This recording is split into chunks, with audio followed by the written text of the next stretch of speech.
all, this is Sierra, and I'm going to do a quick author read out of my book, Multiple Sclerosis, A Bitter Battle with an Uninvited Party Guest. My book talks about my journey living with multiple sclerosis, as well as the personal quiet battles that I face. So my book has 6 chapters. The first chapter that I'm going to come out of is chapter number 1, which is called The Beginning of a New Beginning. Let's read. My story is complicated but simple. I never thought of myself as a secure and resilient person. I felt more like someone who went through the motions and storms of life. But isn't it funny how some things can't be forgotten and pushed aside? Well, welcome to life. No, welcome to divine purpose. So that is a strong hook that I provide to let you all know that some things that happen in life, it's divine purpose. And you don't understand it, and it can be something that is just completely out of your control and you can't do anything about it. So the things that have greater purpose are the things that sometimes we don't understand.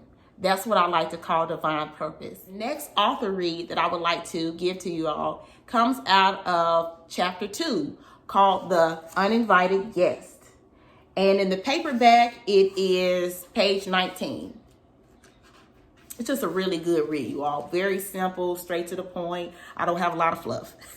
Now, this, I give an example of when I'm just really feeling I was feeling overwhelmed with life because I knew something was going on with my body and, neurological. I knew something neurological was going on. And I just had a gut feeling that my life was getting ready to change drastically. And my mood just changed.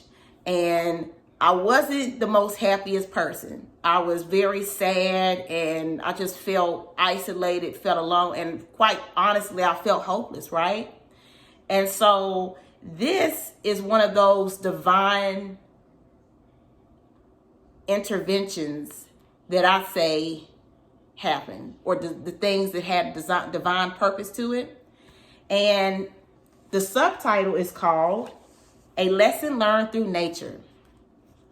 One morning in March 2016, I walked in the yard with my dog Jack. I was in sorrow and deep pain this day, realizing how much my life had changed. My heart was full of grief and pain. Before I entered the gate, after walking Jack into the house, I heard a voice that said, "Look at that tree behind you." So I looked. What do you notice about that tree, about this tree? I observed the large oak tree for about a minute, and I told the voice, "The tree is brown with no blooms. The tree is brown with no blooms, so the tree is dead for the season." Turning to page 20. The voice told me, "Isn't this tree living? Just because you don't see any leaves on the tree does not mean that it is dead. The tree is alive, and its roots are strong. The roots and the nutrients are keeping this tree alive. Sierra, just because your situation looks dead does not mean you are. You are very much alive. If you stay in me and my word, I am the soil and the nutrients that will keep you living." I absolutely needed that talk at that point in time, because it gave me enough strength that day to make it through. Because when something is going on with your body or your life has changed, sometimes it just takes a little encouragement or one word to change your life. And had I not listened to that voice, I wouldn't have become the person I am today. So that one word changed my attitude that whole day. And I said, I guess I am living. I guess the tree is coming back, even though it doesn't have any leaves on the tree. It's still living, and it's going to come back in the spring. And you know what? It did. Came back, and it was beautiful. This oak tree has many stories to tell. This is where my journey all began, right under this oak tree.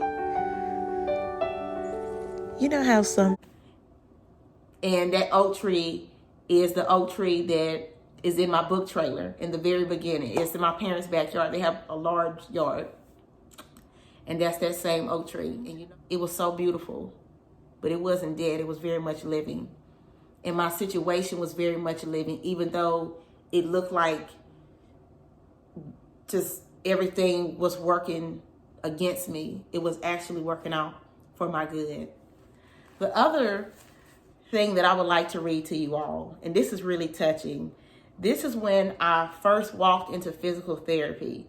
Now, if you have never been into physical therapy or outpatient rehab, it's definitely a sight to see, right? In my book, I do a very good job of giving good details on what was happening at the time. And thank God I have those good details because I journaled. I journaled those experiences, and I'm glad that I did. And I was able to give some really good examples for you all.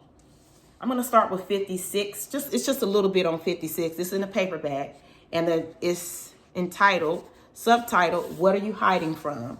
Page 56 and a little bit of 57. Let's read. My MS relapse lasted for several months. I attended my first session in outpatient rehab on September the 7th, 2016. I remember walking into the outpatient rehab feeling afraid and guarded. I saw an African-American woman who looked like she was like in her mid-20s.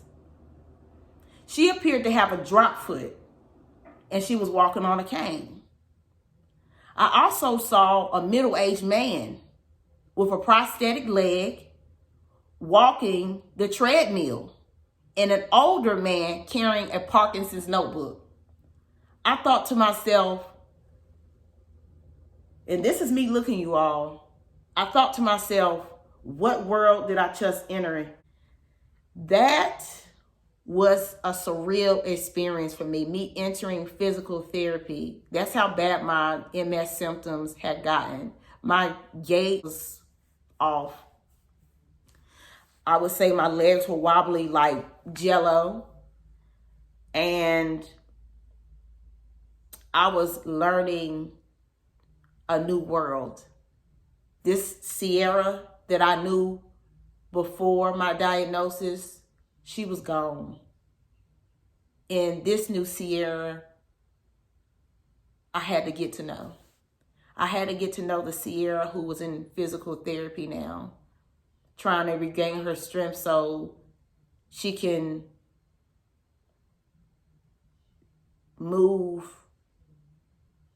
as best as she could, so she could drive consistently, and so she could just be her best self. And I'm telling you all, it was a challenge. But God is good and He is faithful. So I would love for you all to purchase my book. You all can purchase it on Amazon, Apple Books. I have an ebook format and I have a paperback format. Everything works together. Just look at life like a puzzle piece, right? And you have many different shapes, you have different sizes, but somehow it just all comes together. I know that, of course, I had to strengthen my relationship with God to see that, but I'm glad that I did. And I realized that all that pain and suffering that I went through, it all worked together. And it's going to help many people. And it also helped me. I can't wait for you all to read this book with me. I'm going to take you on a journey. You'll think that, oh, Sierra's gotten through this journey, great. And then it goes downhill. And oh, she's done this. And it's like, my book is like a roller coaster. And I'm going to take you on that journey with me. But I'm going to also leave you with hope. Hope to get you through every day and to let you know that you are important, and share your story to encourage others, because people need hope. We need hope. We need encouragement. That's what's going to get everybody through. I love you all. This is Sierra. I hope you enjoyed this quick author read. And again, my book can be purchased on Amazon and Apple Books. I hope you all have a wonderful day, wonderful evening, afternoon, whenever you all are viewing this. I love you all so much. Take care. Bye-bye.